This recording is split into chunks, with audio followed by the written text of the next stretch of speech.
Genius ways people cheated on tests. In middle school, this dude and his best friend had every single class together. Well, he had a hard time in school, but his best friend was super smart. Well, they came up with a brilliant idea. Yeah, dude, I don't know, I keep failing the tests. I try to study, but it's just so hard. That sucks, dude, I'm getting straight A's. Shut up, dude, I know. Hey, can you tutor me? I don't got time for that, bro, but I have an even better idea. Students were actually allowed to eat during class, especially tests, and most of the tests at the school were multiple choice, A, B, C, or D. Whenever there was a test, his smart friend would bring a bag of M&Ms to class. When the test began, the smart kid would eat an M&M for every single question. Like I said, these tests were mostly multiple choice. Well, if he ate a red M&M, it would mean A. If he ate a yellow, it would mean B. Orange, C, and blue, D. So this kid would just sit back and fill in the answers based on what M&M his friend ate. And this plan worked brilliantly. He started passing all the tests.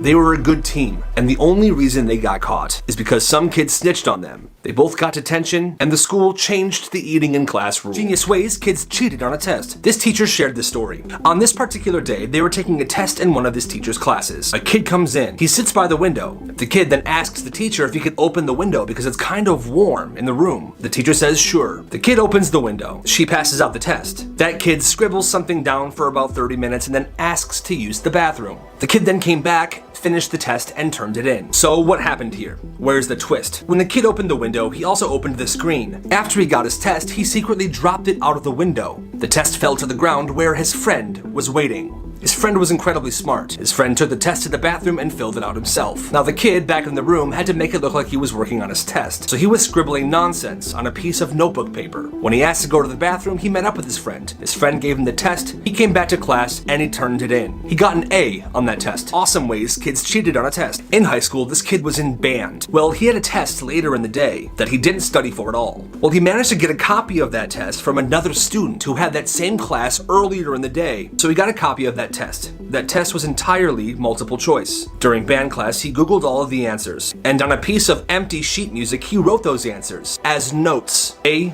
B, C, and D. When he got to the class where he was having that test, the teacher passed it out and asked everyone to clear off their desks. So he set his sheet music on the ground, facing up, and all he had to do was glance down and look at the notes on the sheet and fill in the answers based on what note it was. That is absolutely genius. Genius ways kids cheated on a test. This teacher shared this story. On this particular day, they were taking a test in one of this teacher's classes. A kid comes in. He sits by the window. The kid then asks the teacher if he could open the window because it's kind of warm in the room. The teacher says sure. The kid opens the window. She passes out the test. That kid scribbles something down for about 30 minutes and then asks to use the bathroom. The kid then came back, finished the test, and turned it in. So what happened here? Where's the twist? When the kid opened the window, he also opened the screen. After he got his test, he secretly dropped it out of the window. The test fell to the ground where his friend was waiting. His friend was incredibly smart. His friend took the test to the bathroom and filled it out himself. Now the kid back in the room had to make it look like he was working on his test, so he was scribbling nonsense on a piece of notebook paper. When he asked to go to the bathroom, he met up with his friend. His friend gave him the test,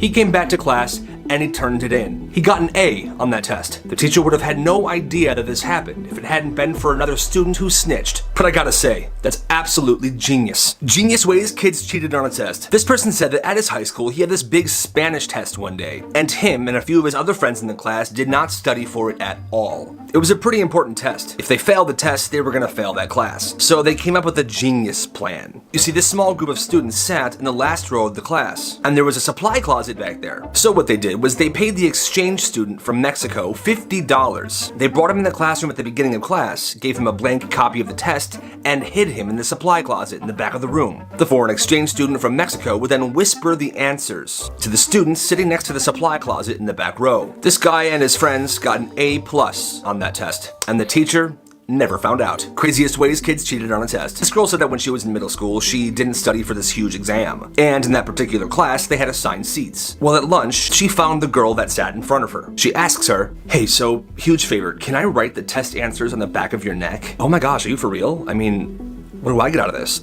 I'll give you 20 bucks. It.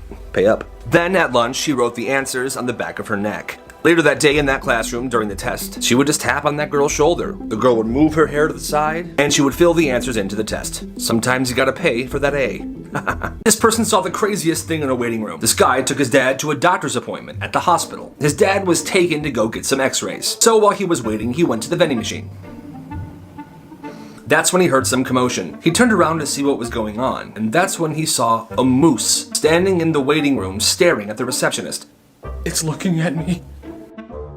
It's looking at me. Security was called, and when they got there, they obviously did not know what to do. Everyone just stood around for about 10 to 15 minutes, until the moose decided to walk out of the building on its own. Crazy things teachers said to students. The guy that shared the story said that when he was in 4th grade, his teacher told him something that freaked him out. You see that, Kyle? That's the sun, right? Is that the sun? Yes, that's the sun. Well, the crazy thing about the sun is, Kyle, by the time you turn 25, the sun's gonna explode, and it's gonna kill you and kill everyone you know. As a 4th grader, he had never thought about death before, but after that conversation, he was having an existential crisis, and his dad saw him crying. What's wrong, man? My teacher said that when I turn 25, the sun is gonna explode and kill me and everyone that I know. Is that true, Dad? She told you that? No, don't worry about it, buddy, okay? It's not gonna happen. Yeah, I'm sorry to be calling you so late, but did you tell my kid that the sun is gonna explode and kill everybody when he turns 25? Yeah? Don't do that. And the next day when that kid went to school, she apologized. He will regret this for the rest of his life. This guy's sister was murdered 3 years ago. 2 weeks before her murder, she left him a voicemail. Call me back when you can, but I'm scared to go home right now, and I've been scared for a while, and I think someone's after me. But I was wondering if I could please come and live with you, please. He lived across the country from his sister. Well, his sister had a history of substance abuse, and he thought she was calling for money again. Well, he didn't really want her around his newborn baby, so he never called her back. Then he heard the news that she was killed. He could have stopped it. If he would have booked her a flight and let her live with him, this would have never happened. He has held this guilt ever since, and his mom says that she will never forgive him. This girl is the worst. The guy that shared the story said it was halfway through his freshman year of high school. He didn't have any friends, and he was bullied fairly often. He sat in the back of every single class he was in, and he stayed quiet most of the time. That's why he was confused when suddenly this popular girl started talking to him. Steven, right? Yeah. Yeah, I'm Kayla. After about a week of flirting with him, she asked for his number. A few days after that, they were walking down the hallway together when she led him to a stairwell that was rarely used. Come with me. When they got in the stairwell, he just stood there, and then she leaned in for a kiss. But right before they made contact, she spit in his face. Oh, God! That's when a bunch of her friends popped out of nowhere. What a loser! Like I'd ever kiss you. This is hilarious. This person said that when he was 6 years old, he was hanging out with his little 3-year-old brother when he told him something to mess with him. Hey, you see that?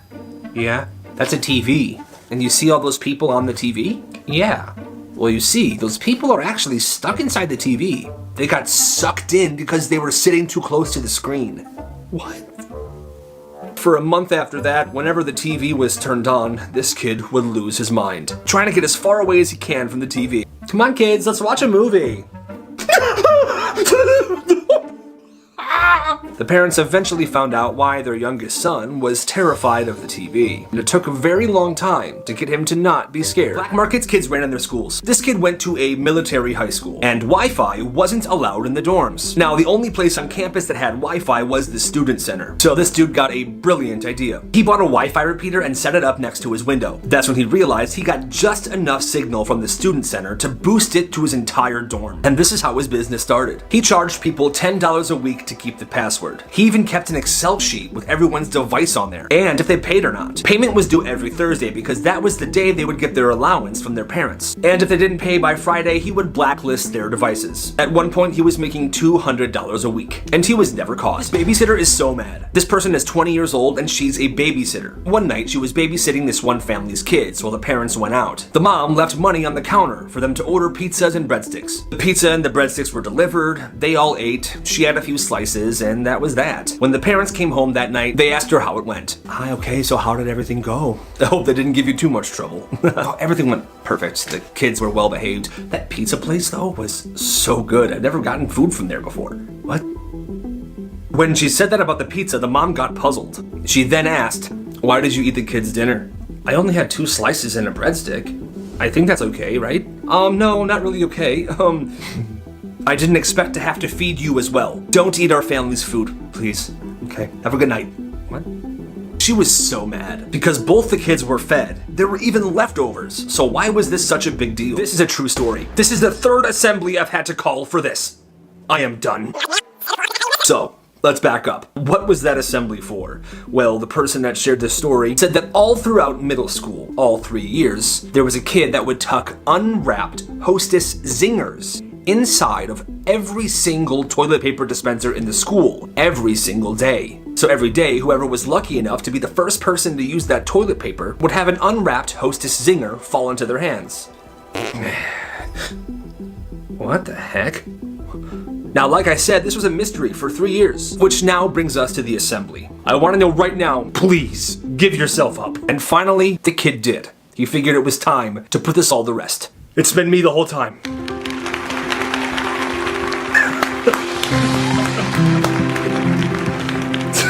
Craziest things people did as kids. The person that shared today's story said that when he was younger, he would go to church every Sunday with his family. Well, this kid discovered that he loved the way the communion wafers tasted.